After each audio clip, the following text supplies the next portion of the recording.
Devastation continues to level cities in Ukraine. This video emerging from the city of Mariupol as the country's president says it's been reduced to ashes by Russian attacks. But that is not stopping Ukrainians from fighting to retake territory.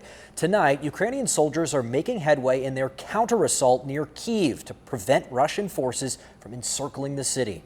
Thanks for joining us tonight. I'm Derek Stahl. And I'm Kimberly Hunt.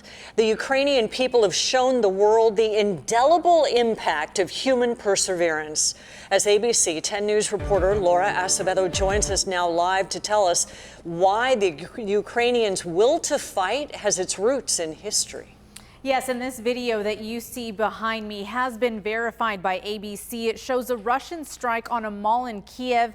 At least 8 people killed, which is the deadliest attack in the capital since the war began. But one local professor says that because of Ukraine's past with Russia, they are more prepared to fight and resist. Nearly a month after Russian troops first invaded Ukraine, the Ukrainian military has not let up their fight, standing up against Russian troops who experts say on paper have military superiority. Ukraine has capabilities in selective areas, and more than anything, it has the will to fight.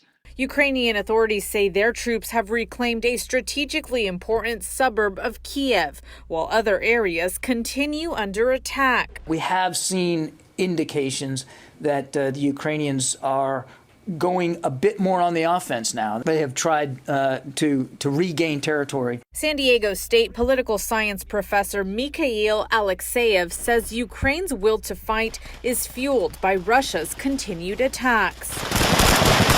Putin hopes to grind it down with massive bombardments, with hurting civilians by bombing cities. And what it does, it actually strengthens the will to fight. Satellite images show the city of Mariupol filled with smoky skies, civilian areas bombarded by strikes, and apartment buildings destroyed. It's almost impossible to imagine how you can destroy more. And what Ukraine's showing is that they're still not surrendering in that city. President Biden says there is a fear of chemical attacks with Russian troops unable to gain significant ground. Professor Alexeyev says he wouldn't rule that out, but says he feels Ukraine's resistance would get even stronger. His whole strategy is to hurt, to cause as much human suffering as he can inflict, that would be visible on TV screens, that people would write about and agonize about. Now, U.S. defense officials have said Russia's military has lost 10% of combat power in Ukraine, and troops are running low on food and fuel. Some don't have proper protective gear to protect themselves from frostbite. Live in studio, Laura Acevedo, ABC 10 News.